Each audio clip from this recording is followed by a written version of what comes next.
금일 코스피가 약 3% 가까이 다시 폭등했죠. SK 하이닉스는 그리고 무려 10% 가까이도 폭등했어요. 지금은 약 한 8% 정도. 월요일은 폭등하고 화요일은 급락하고 수요일 다시 상승하고 목요일 내일은 어떻게 될까? 이거에 대해서 서로 이야기를 하려면 주식시장의 비밀 내기를 알아야 되는데 지금 주식시장에서 벌어지는 일은 전교 1등인 외국인이 우리 친구들을 속이고 비밀 내기인 옵션에서 돈을 따려는 작전이에요. 이 전교 1등에게 비밀 주머니가 있어요. 풋옵션이라는 주머니인데 주식시장에서는 내일 주가가 떨어질 거야에 돈을 거는 풋옵션이라는 내기가 있습니다. 전교 1등인 외국인들은 계속해서 며칠 전부터 이 하락 내기에 엄청나게 많은 돈을 걸어놨어요. 그래서 스타 플레이어들을 괴롭히는데 이 내기에서 이기려면 점수인 지수를 낮춰야 돼요. 그래서 외국인은 우리 반에서 제일 공부를 잘하는 삼성전자와 같은 모범 우등생들을 괴롭히기 시작하는 거죠. 이 친구들이 주식을 한꺼번에 시장에 막 내던지는 거예요. D차익 프로그램 매도죠 이게. 이런 스타 친구들이 흔들리니까 전체 반 평균 점수 지수가 뚝뚝뚝 떨어지는 겁니다. 그런데 문제는 이 전교 1등 친구가 대놓고 나 점수 깎을 거야 이러면 아무도 안 속잖아요. 그래서 최근 며칠 동안은 오늘 점수 잘 나올 것 같다 이렇게 웃으면서 장 초반에는 선물이라는 가짜 약속을 사서 개인분들을 안심시켰죠. 개미분들이 그 미소에 속아 와 오늘도 오르나 보다. 계속해서 그래서 월요일, 화요일, 심지어 수요일 오늘까지 주식을 비싸게 사는데 전교 1등인 외국인은 그 틈을 타서 현물인 자기 주식을 개인분들에게 다 비싸게 팔아 넘기고 도망가고 있죠. 그래서 내일 목요일은 심판의 날인 옵션 만기일인데 그 하락 4개의 결과가 나오는 분수령인 거예요. 전교 1등인 외국인은 목요일까지 점수를 계속 낮춰야 내일에서 엄청난 돈을 벌 수 있죠. 그래서 오늘 지수가 이렇게 급반등을 했으면 내일 목요일에는 점수가 아주 무섭게 떨어질 수도 있는 거예요. 이걸 몇몇 삼촌분들은 엘리엇 파동의 A파, 하락의 시작이라고 부르죠. 공이 꼭대기에서 바닥으로 굴러떨어지기 시작했다는 뜻이에요. 아니 그렇다면 정말 목요일에 우리가 주의를 해야 될 만한 이벤트가 벌어질까? 수요일 오늘 장 종료 직전의 데이터를 살펴보면 현재 한국 증시가 데이터의 논리랑 수급의 광기가 정면으로 충돌하는 역사적 변곡점에 있어요. 금일 지수가 2.6%가량 급등하면서 금일 최고점인 7,855포인트를 기록한 건 사실이죠. 하지만 프로그램 매매 현황판을 보면 주가 상승 뒤에 굉장히 서늘한 기운이 서려 있어요. 이 모순을 유기적으로 보면은 일단 지수는 폭등, 그런데 기계는 탈출. 오늘 B차익 거래 순매수가 약 1조 원 가까이 또 터졌죠. 가장 눈여겨봐야 될 숫자가 오늘도 B차익 거래 순매수가 약 마이너스 1조가량. 다행히 그래도 며칠간 대비 금액은 많이 줄었어요. 하지만 지수가 2.6%나 올랐는데 외국인과 기관의 시스템 매매, 알고리즘 매매가 1조 원에 육박하는 물량을 시장가로 던졌다? 보통 지수가 2.6% 오르는 날은 B차익 매수가 1조 원 이상 찍혀야 정상이죠. 근데 거꾸로 마이너스 1조 원이 나갔다는 거는 오늘의 상승은 기계가 만든 게 아니라 수동으로 들어온 기관과 개인분들의 자금과 숏 스퀴즈가 만든 인위적 반등이란 뜻이죠. 5월 6일부터 지금까지 약 마이너스 20조 원, 기계가 엄청나게 매도를 하고 있는 거예요, 계속. 그럼에도 불구하고 지수가 생각보다 안 빠진 이유는 개인분들의 예탁금이 그리고 외국인과 기관의 선물, 현물 플레이가 이 물량을 다 몸빵하고 있기 때문이죠. 일봉 차트만 보더라도 이 전교 1등 외국인의 기믹이 더 명확해지는데 화요일 최고점인 7,999.67을 찍고 내려온 뒤에 오늘 다시 살짝 근처로 붙여놨죠. 7,855.47. 학급 친구들에게 어제는 실수였고 오늘은 진짜 8,000 뚫고만 간다. 이런 강력한 환상을 심어주기 위한 캔들 모양이에요. 그런데 주가는 올랐는데 하단의 거래대금은 어제보다 줄어들고 있죠. 상승의 질이 낮아요. 이럴 때 자주 듣는 용어가 하나 있죠. 더블탑, 쌍고. 즉 현재의 판세는 화려한 포장지, 코스피 지수죠. 그런데 그 안에는 썩어가는 내용물, 수급이 담겨있는 거예요. 최근 시장은 인위적인 지수 관리 구간인 거고 지수가 오르는데도 외국인이 조단위로 판다는 건 단기적으로는 한국 시장에 대한 매집을 포기하고 현금화를 최우선 순위에 두었다. 왜 포장지 안에 수급 상황이 썩어있냐고 말씀드리냐면 특히 오늘 같은 경우 외국인은 전교 1등을 양방향 달라먹기의 달인의 모습을 보여줬어요. 오늘 또 지금 약 4조 가까이 물량을 던졌죠. 현물에서 5월 7일부터 20조 원 넘게 던지고 있는 거예요.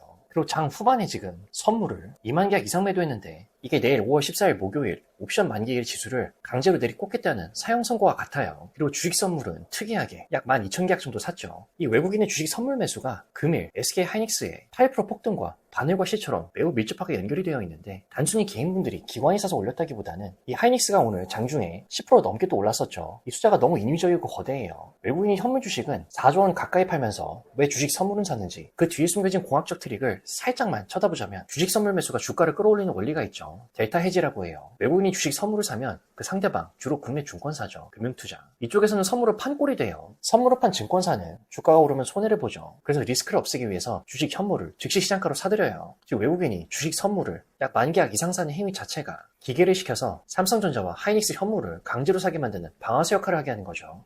자 그렇다면 왜 현물은 팔면서 주식 선물은 샀을까? 이게 전교 1등의 이중작전인데 가장 소름돋는 관전 포인트죠. 외국인의 의도는 고가 매도를 위한 가격 부양이에요. 현물 매도 4조 원 가까이는 난 한국 주식을 진짜로 팔면서 현금을 챙기고 싶어. 그런데 주식 선물 매수는 하지만 한꺼번에 던지면 주가가 폭락해서 싸게 팔아야 되잖아. 그럼 적은 돈으로 주식 선물을 사서 증권사분들이 현물을 사게 만들자. 가격을 부양하는 거죠. 결과적으로 주식 선물 매수로 주가를 억지로 띄워놓고 하이닉스가 오늘 폭등했죠. 그 비싸진 가격에 본인들의 진짜 주식인 현물을 개인분들에게 넘기는 고도의 엑시 전략이에요. 다만 여기서 오늘 삼성전자의 상승 폭이 하이닉스보다는 굉장히 차이가 컸는데 금일 전교 1등인 외국인은 주식 선물 화력을 하이닉스에 집중했을 가능성이 큰 거죠. 하이닉스가 삼성전자보다 시총이 작아서 적은 선물 매수로도 주가를 폭등시키기 쉬워요. 쇼스퀴즈를 유발하는 거죠. 10% 이상의 비정상적인 급등은 하방에 베팅했던 다른 세력들을 완전히 태워 죽이면서 가격을 수직으로 뽑아 올린 결과예요. 그래서 삼성전자는 지수 방어용으로만 쓰고 하이닉스에서 수익 극대화를 노린 거죠. 그래서 기관인 금융투자는 현물 매수, 지수 선물 매도 차익 거래를 한 거고, 즉 지수 선물 가격이 높으니까 주식을 사고 선물을 팔아 무위험 수익을 챙긴 거죠. 상승에 대한 확신으로 산 게 아니에요. 그리고 개인분들은 유동성 공급원이었죠. 시장가로 따라 붙으신 거예요. 외국인이 주식 선물로 불을 지피니까 개인분들이 기름을 붓고 뛰어든 격이죠. 그래서 오늘 전교 1등인 외국인이 사준 주식 선물, 이 만계약 이상의 계약은 목요일, 오늘 이미 수익을 극대화했죠. 이 선물 물량이. 그래서 내일 옵션 만기일 장중에 전량 매도 청산으로 쏟아질 확률이 매우 높아요. 즉 외국인이 오늘 샀던 주식 선물을 팔기 시작하면서 증권사분들은 아까 사던 현물을 다시 시장가로 던지죠. 주가는 오늘 오른 것보다 더 무섭게 낙할 수도 있는 거예요. 그래서 즉 전교 1등의 최종 목적은 현물 비싸게 팔기 이미 성공했죠. 주식 선물로 단기 수익을 내기 성공했어요. 목요일 내일 지수를 급락시켜서 우리가 서두 이야기했던 풋옵션의 존재, 이것도 잭팟을 지금 대기 중에 있는 거예요. 자, 이 풋옵션이 수십일 전부터 외국인이 하루하루 계속해서 누적해서 이제는 상당히 거대한 물량으로 계약을 모아왔는데, 우리가 5월 11일 월요일, 그리고 5월 10일 화요일 날 외국인이 오전 오후에 선물 스위칭이 있었잖아요. 오전에 선물을 샀다가 장 마감 즈음에 선물 매도로 계약을 돌변했죠. 이게 풋옵션 수익을 위해서 지수를 본격적으로 누르기 시작했다는 신호예요. 그리고 계속해서 요즘 지수는 오르는데 기회가 주식을 몇 조 원 단위로 넘게 던지고 있죠. 고점에서 현물은 팔아치우고 지수는 하락시켜서 풋옵션 수익을 챙기려는 거고, 그리고 야간 선물 베이시스도 계속해서 비정상적으로 비싸게 만들었죠. 개미분들을 상방으로 유인해서 풋옵션 반대편에 강제로 앉히기 위한 덫인 거예요. 자, 이 톱니바퀴 정산법이 다소 난해할 수 있는데 비유를 들자면 유료 알바분을 고용해서 선물이에요. 이게 백화점의 물건, 현물을 팔자. 우리 아빠가 백화점 사장님인데 꿈같은 이야기죠. 물건을 비싸게 팔고 싶어 하세요. 그래서 아버님이 전략을 짭니다. 가짜 줄을 세워요. 주식 선물 매수죠. 아빠가 알바분들 1000명을 고용해서 백화점 앞에 줄을 세웁니다. 이게 오늘 외국인이 산 주식 선물이죠. 하이닉스. 가격이 폭등해요. 지나가던 사람들이 보고 깜짝 놀라죠. 와, 저 집 대박인가 봐. 사람들이 몰려와서 물건을 비싸게 사기 시작합니다. 그래서 현물을 팔죠. 약 4조 원 엑시트. 사람들이 몰려올 때 아버지가 창고에 있던 진짜 물건인 현물을, 주식을 최고가에 다 팔아치우세요. 장사의 신이죠. 여기서 이미 엄청난 돈을 벌었어요. 그리고 이제 알바 해산을 해야죠. 그러면 이게 주식 선물 매도인데 물건을 다 팔았으니 이제 알바생분들한테 자, 다 끝났으니 집에 가세요. 이렇게 말씀하십니다. 이게 목요일, 내일 벌어질 선물 매도죠. 우리가 알아야 될 게 오늘 외국인이 산 주식 선물 규모가 약 수천억 수준이지만 금일 팔아치운 현물은 4조 원에 가까워요. 설사 선물에서 다소 손해를 보고 판다 하더라도 외국인 입장에서는 이게 마케팅 비용 같은 거죠.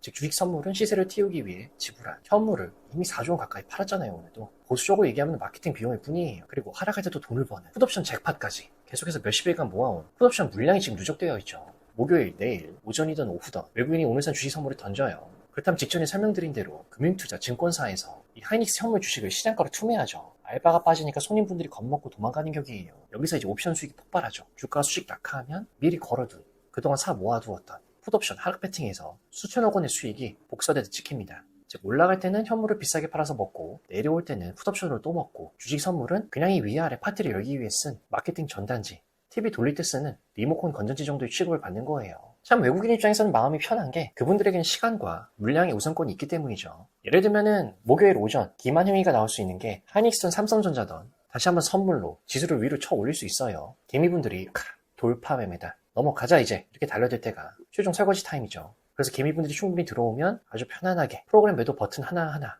눌러주면서 시세를 무너뜨립니다. 본인들이 산 선물 물량을 개미분들이 매수세에 쏟아붓는 것이라 세력은 슬리피지, 가격 밀림이죠. 이거 하나 없이 아주 깔끔하게 물량을 털고 나가는 거죠. 그리고 역시나 오늘도 장중 프로그램 매수 상위 데이터는 어제만큼 기괴하진 않았지만은 꽤 치명적인 덫을 설계하고 있는데, 지수 조작의 마스터피스였던 게 오늘 비차익 프로그램 전체 순매수가 마이너스 1조 원이었죠. 그런데 상위 종목의 매수 금액을 보면은 현대차가 약 5,500억, SK스퀘어가 3,000억 이상, 삼성전기가 2,000억 가까이, 시장 전체 프로그램은 이 상위 3개 종목의 프로그램 매수 합계액만 약 1조 원 가량이에요. 시장 전체 프로그램이 1조 원 이상을 팔고 있는데 특정 대형주 3개, 4개 또는 5개 정도에 비슷한 금액이 중첩된다는 것은 나머지 다른 우량주들은 이미 프로그램 매도 폭탄으로 전멸 중이란 뜻이죠. 즉 외국인 입장에선 지수에 영향력이 큰 종목 몇 개만 또 골라서 지수를 빨간색으로 박제해 놓고 하이닉스 지원군들이죠. 그 뒤에서 대부분의 알파 종목들은 이미 현금화를 했다는 뜻이에요. 다만 이 와중에 또 며칠 동안 조선이나 전력 인프라, 에너지 테마는 지속되고 있는데 지수와 상관없이 이 섹터들에는 계속해서 꾸준한 프로그램 매수가 들어와주고 있어요. 에너지 전쟁 리스크에 대한 실질적인 해치 자금이 조금씩이나마 계속 이곳으로 이동하고 있는 거죠. 그래서 5월 14일 목요일과 5월 15일 금요일의 시나리오는 매우 극명하게 나뉠 수 있는데, 내일은 인위적인 누르기가 정점에 달할 수도 있는 날이고, 모레인 금요일에는 그 족쇄가 풀릴 수도 있는 날이에요. 목요일 만약 지수가 힘없이 밀리면서 음봉으로 마감할 확률이 높다. 그렇다면 5월 15일 금요일에는 만기 2길이다 보니까 기술적인 반등이 나올 확률이 높죠. 하지만 이날 이게 진짜 대세 상승인지 단기 반등인지는 수급의 성격을 봐야 돼요. 목요일에 정산이 끝나면은 상승의 근거는 숏 커버링이죠. 목요일에 정산이 끝나면 외국인 지수를 억누를 이유가 사라져요. 오히려 하락에 베팅하기 위해 빌렸던 주식이나 선물을 다시 사들여야 하는 환매수 물량이 들어오면서 주가가 화학하고 튀어오를 수 있는 거예요. 다만 옵션 많기 때문에 이대생인 하락분은 회복하겠지만, 이날 계속해서 전교 1등 친구가 얼만큼 현물 매도를 계속하는지는 그 추이를 계속해서 살펴볼 필요가 있겠죠. 금요일에 반등을 한다 하더라도 구조대 정도가 온 거지 파티가 재개된 건 아니에요. 반등의 높이는 금일, 수요일 종가 수준일 가능성이 높죠. 그래서 금요일에 반등할 때는 외국인 현물이 플러스 1조 원 이상 순매수를 찍히는지, 만약 지수는 오르는데 외국인이 여전히 현물을 팔고 있다면 그 반등은 내가 도망갈 수 있는 마지막 기회가 될 수 있는 거예요.